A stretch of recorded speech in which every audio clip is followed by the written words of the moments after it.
It's a matter of want. It's a matter of self-discipline. It's a matter of making yourself do it. Like, what do you want me to do to show you that it can be done? What do you want me to do to show you it can be done? I know it can be done.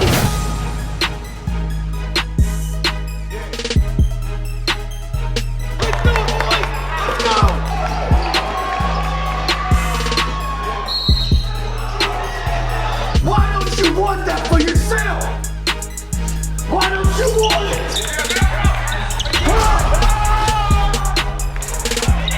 How you play every time you're on the floor matters.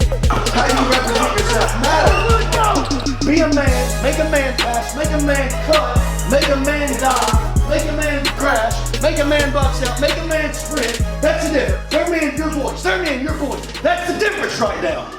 You better get out here and fight this shit to the end, like it's your everlasting need.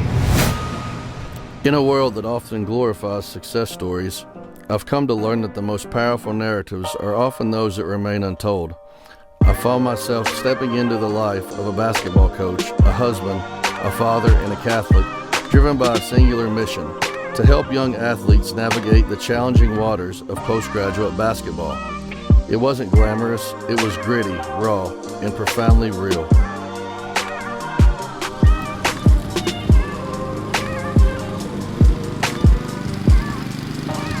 I mow about every 2 days just to get in shape. So they'll mow all their yards. You know, just this tiny community. I've got this tiny house, but we've made it spacious inside for me and my kids. We might show you that down the road.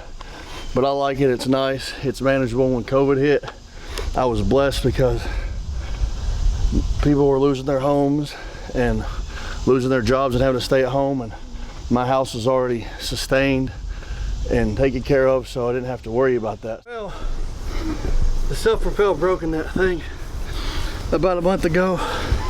I'm too stubborn to go buy a new one. And I only have that mower because it gives me like a workout 3 times a week when the wife doesn't want me to leave the house. So that's sort of the cheat code for you husbands out there. If you can't leave the house and you want to exercise, get you an old push mower, push it, do it 3-4 times a week. She'll never say a word to you because she's got her eyes on you. Just a hint.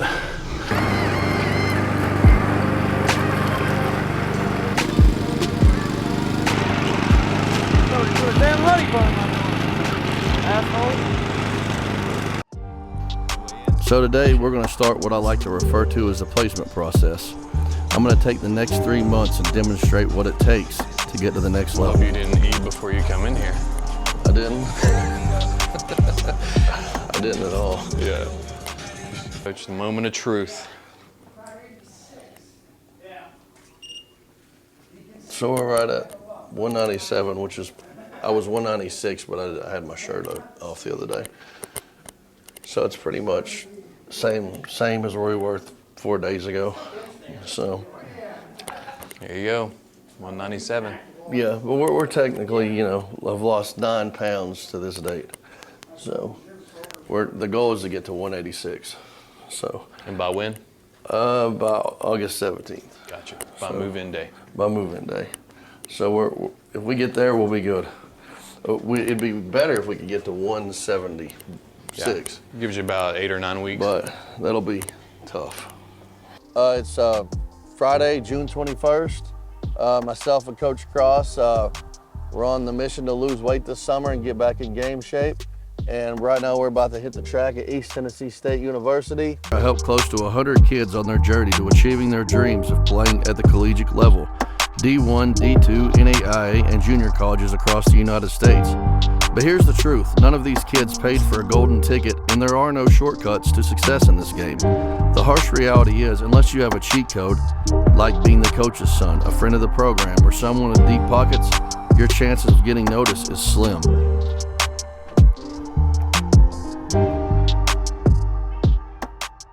Even though our objective is to go through the entire summer and be in shape and play well at this event, my plan is to prove a point. It's not to make a team. Right. Like if I make a team, which I am going to make a team if I want to, I'm just going to straight up tell whoever's with you, if I want to do something, I'll do it. Right. Like, nobody's going to stop me. Like, I don't care if I'm 42, 45, 25, or 52. If I want to make, Because you want it. if I want to make this damn team, I'll Right. make it.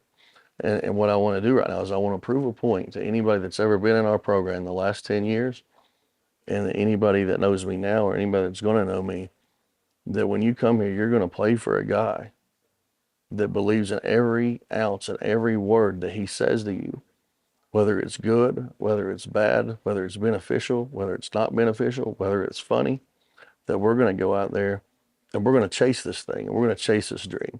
And that's what anybody who's watching this camera needs to know, that I'm a doer and I'm a dreamer, and I don't think anybody can stop me when the wheels get turned.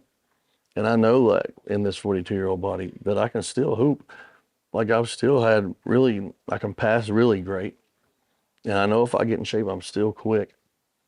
I just don't think anybody can stop me but myself. Or maybe Jesus Christ could, because he's the creator.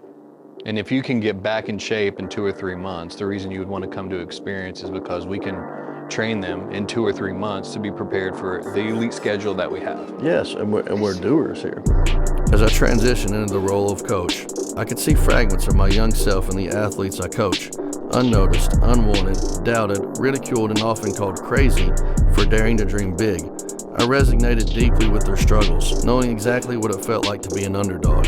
It was this connection that fueled my resolve to build an elite marketing machine for those kids flying under the radar. I have witnessed firsthand how basketball can be a dirty, nasty business, an arena where shady characters attempt to exploit vulnerable, aspiring athletes. These young men come to me with a fire in their eyes, passion in their hearts, and yet they are preyed upon by those who only care about lining up their own pockets.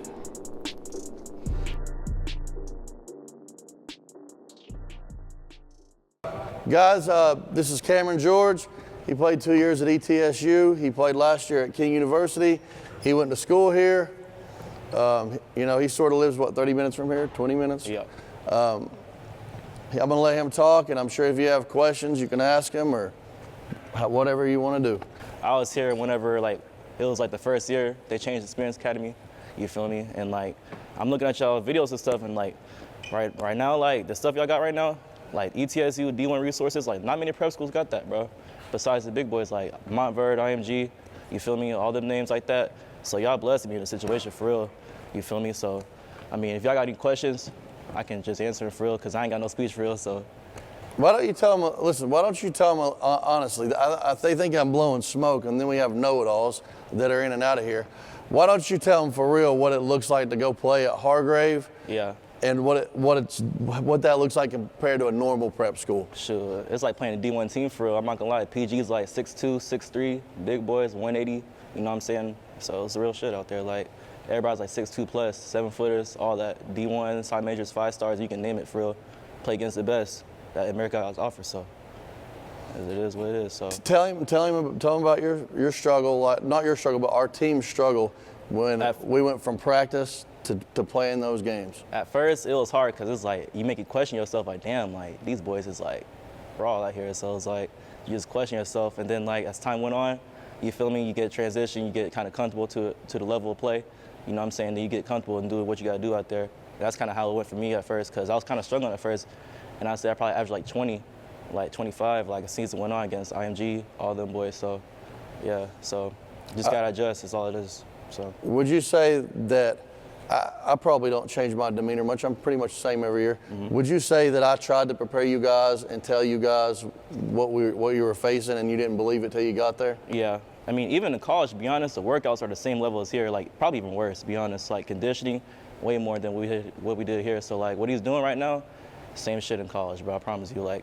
Just level of workout play, just level of everything, competition, everything is just a higher, you feel me? So it's all about balance and stuff, time management is all it is in college. Just, you know what I'm saying, your books and stuff like that, too, so. How many games did it take us to get it? To get what? To get used to the competition? Probably about 10. About 15. 10 games. Can you afford to take 10 games before you get used to playing against? We're talking about not 1 or 2 Division I athletes.